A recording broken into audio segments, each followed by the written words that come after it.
आसनाच kitchen आज देखील तुमच्यासाठी एक भन्नाट रेसिपीसह हजर आहे। चला तर आपण आपल्या रेसिपीला सुरुवात करूयात।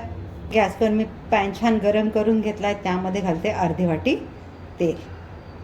तर इथे आपल्याला तेलाचं प्रमाण थोडं जास्त घ्यायचं आहे।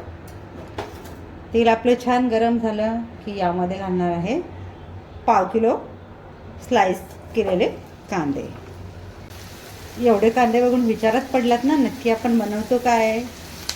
गेस करत असाल बिर्याणी? नाही, आपण बिर्याणी नाही बनवतो, आपण बनवतोय बिर्याणीसाठीचा ग्रेव्ही बेस। कांदे आपण ज्या वेळेला पॅनमध्ये घातले त्यावेळेला आपला पॅन फुल झालेला कांद्यांचा।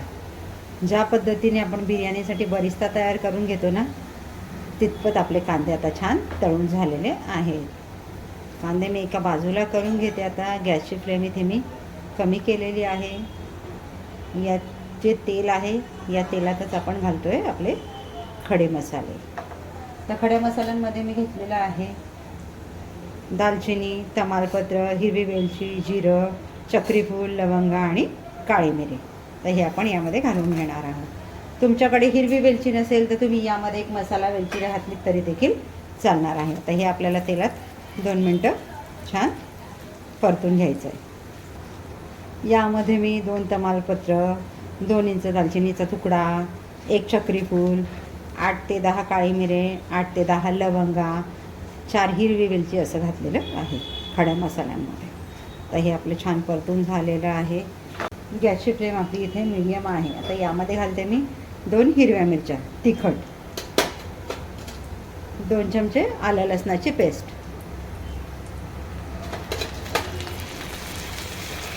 एकदा मिक्स करून घेऊयात। त्याचा थोडा कच्चेपणा घालवून देऊयात आपण अद्रक लसूणचा। अद्रक लसूणची पेस्ट परतून झाले तर यामध्ये घालतोय आपण 1.5 चमचे लाल मिरची पावडर, 1 चमचा हळद आणि 1 चमचा बिर्याणी मसाला। तुम्हाला हवं तर मसाल्याचं प्रमाण इथे थोडं कमी जास्त करू शकता, तिखटचंही प्रमाण कमी जास्त करू शकता। एकदा छान मिक्स करूयात आपण। गॅसची फ्लेम आपली कमीच आहे। पावडर मसाले घालून आपण सगळं मिश्रण मिक्स करून घेतलेलं आहे। आता या स्टेजला घालतो आपण टोमॅटो प्युरी। मेजरिंग कपचा 125 ml चा जो कप असतो ना, तो कप भरून मी टोमॅटो प्युरी घेतलेली आहे। हेही आपल्याला यामध्ये मिक्स करून घ्यायचं आहे। टोमॅटो प्युरी घालून आपण 2 ते 3 मिनटं मिश्रण छान मिक्स करून घेतलं। कडेकडेने तेल आपलं सुटायला लागलेलं आहे। आता या स्टेजला आपण याच्यामध्ये घालतो 125 ml दही। दही मी फ्रेश घेतलं आहे, जे आंबट नाही असं। हे आपल्याला मिक्स करून घ्यायचं आहे। इथे गॅसची फ्लेम आपल्याला कमीच ठेवायची आहे। ज्या वेळेला आपण कांदे पॅनमध्ये तळायला टाकले त्यावेळेला फुल गॅसवर मी कांदे तळून घेतले। कांदे सतत हलवत राहिले मी। कांदे आपले तळून झाल्यानंतर गॅसची फ्लेम मी कमी करून ही सगळी प्रोसेस करते कमी गॅसवर। 8 ते 10 मिनटं आपल्याला मंद गॅसवर परतून घ्यायचं आहे। आपलं पॅनच्या कडेकडेने छान ग्रेव्ही तेल सोडायला लागली की समजायचं आपली ग्रेव्ही आता रेडी झालेली। ही ग्रेव्ही तुम्ही व्हेज बिर्याणीसाठी देखील वापरू शकता, नॉनव्हेज बिर्याणीसाठी देखील वापरू शकता। ग्रेव्ही आपली रेडी झाली की छान गार करून घ्या। काचेच्या कंटेनरमध्ये आपल्याला तिला भरून 1 महिना फ्रीजमध्ये तुम्ही आरामात स्टोअर करू शकता। फ्रीझरमध्ये केली तर खूप छान ग्रेव्ही आपली छान पॅनच्या कडेकडेने तेल सोडायला लागलेली आहे। आता या स्टेजला आपण घालतोय चवीनुसार मीठ। मीठ घालून पुन्हा आपल्याला एकदा मिश्रण मिक्स करून घ्यायचं आहे। ग्रेव्ही मध्ये मध्ये मिक्स करत चला, जेणेकरून खाली ती चिकटणार नाही।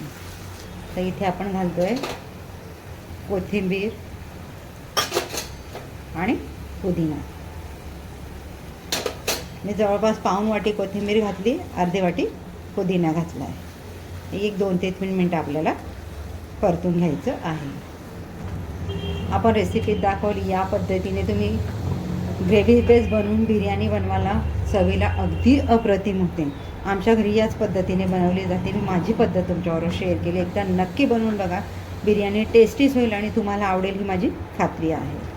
तर आपली बिर्याणी ग्रेव्ही बेस रेडी झालेला आहे। आता मी या स्टेजला गॅस घालवून देते। मध्ये काढून घेते। तुम्हाला जर 1-2 दिवसात बिर्याणी बनवायची असेल तर तुम्ही स्टीलच्या एअरटाईट कंटेनरमध्ये फ्रीजमध्ये स्टोअर करून ठेवू शकता. पण जास्त दिवस ग्रेव्ही ठेवायची असेल तर ग्रेव्ही अगदी छान गार करा आणि मग काचेच्या कंटेनरमध्ये ठेवा. एअरटाईट कंटेनरमध्ये 1 महिना आरामात राहते, काही होत नाही तिला आणि टेस्टही आपली बदलत नाही एअरटाईट कंटेनरमध्ये असल्यामुळे. तयार आहे आपला बिर्याणी ग्रेव्ही बेस. अशाच नवनवीन रेसिपीज तुम्हाला बघायला आवडत असतील तर आसनाच किचनला लाईक, शेअर, सबस्क्राईब करायला विसरू नका. बेल आयकॉन दाबायला विसरू नका, म्हणजे तुम्हाला छान छान रेसिपीचे नोटिफिकेशन येत राहतील. भेटूयात पुढच्या व्हिडिओमध्ये अशाच एका छान रेसिपीसह. थँक्यू.